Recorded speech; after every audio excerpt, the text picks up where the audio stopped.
The aroma from their pots of jollof rice floated across the air, sweet, strong and dangerous.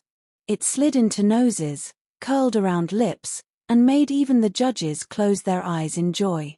But hidden under all that sweetness was something sharp, something that could tear a village apart. They smiled wide as they served the jollof rice, their hands steady, but their eyes told another story. The chief's voice rolled like thunder. Today we shall know which country truly makes the best jollof rice. We shall decide if Nigeria or Ghana makes the best jollof rice. The crowd leaned forward. Some bit their lips. Some held their breath.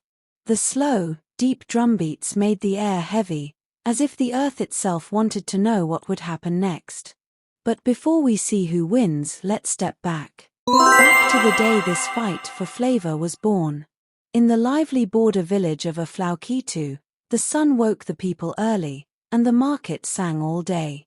Women shouted prices of fish, men carried baskets of plantain, and the sea breeze carried two things, the smell of salt, and the promise of food. In Aflao-Ketu, jollof rice was not just food. It was pride. It was a crown. For years people cooked it in different ways. Hilda from Nigeria made hers bold and smoky, the pepper strong enough to make your tongue dance. Zoe from Ghana made hers soft and gentle, with each grain long, golden, and perfect. The people loved both. At weddings, harvests, and naming ceremonies, the women served their rice with bright smiles, but slowly, those smiles began to hide something else. It started with whispers. A sly market gossip would stroll from one stall to another, her eyes always twinkling. To Hilda, she leaned in and whispered, "Zoe says your rice is too oily." Then he strolled to Zoe and chuckled, "Hilda says yours has no life at all." The whispers spread like smoke in harmattan season.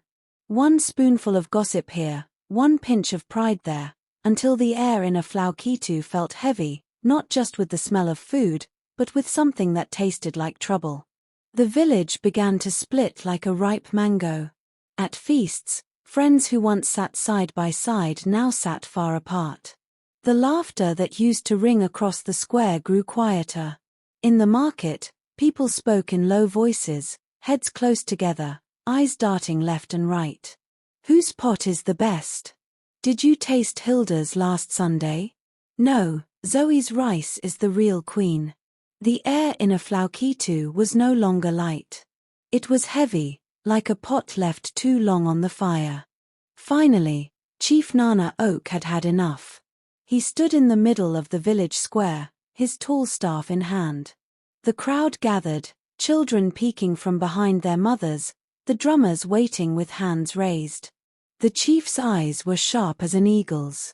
He lifted his staff high, then struck it down on the ground. The sound rolled through the village like distant thunder. At the next full moon, Nana Oak's deep voice boomed, "There will be a grand contest. All will cook. The judges will decide once and for all whose jollof is the greatest in Aflao-Ketu."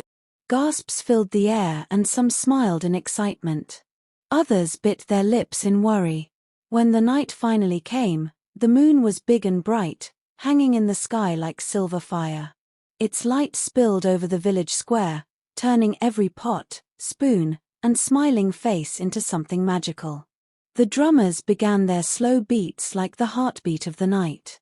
Smoke curled upward, carrying the sweet, rich smell of jollof into the sky. It was so strong, so warm, that it felt like even the stars above were leaning closer to taste. Hilda's rice sizzled, the pepper dancing in the pot. Zoe's rice glistened, each grain golden and perfect. The judges sat at a long table, ready to decide. But among them was one stranger no one had ever seen before. She wore a long cloak woven with stars that seemed to shimmer when she moved.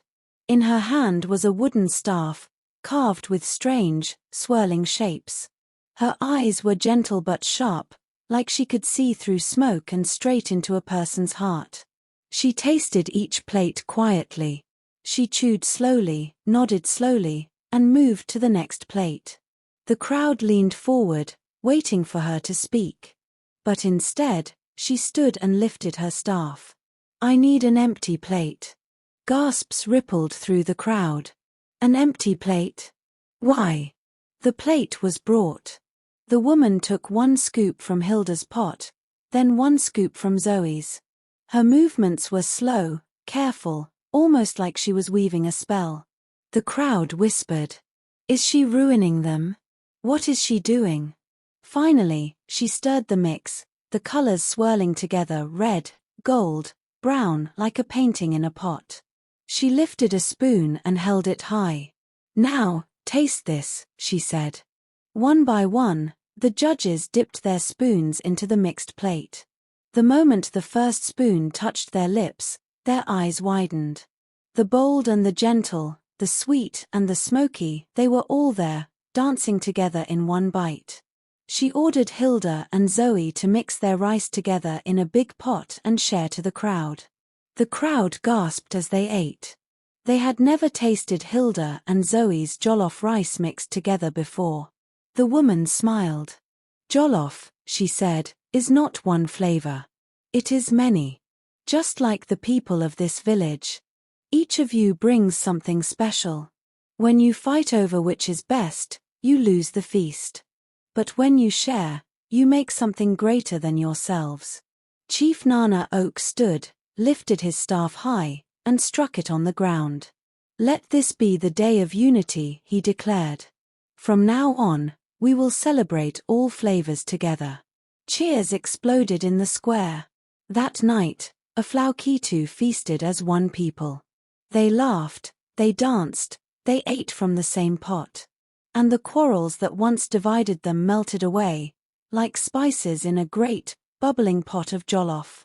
And so, the people of Aflao-Ketu learned that unity makes the sweetest meal of all. If you loved this story, don't forget to hit the follow button, tap subscribe, and join our storytelling family, because more magical tales are coming your way, and you don't want to miss a single one.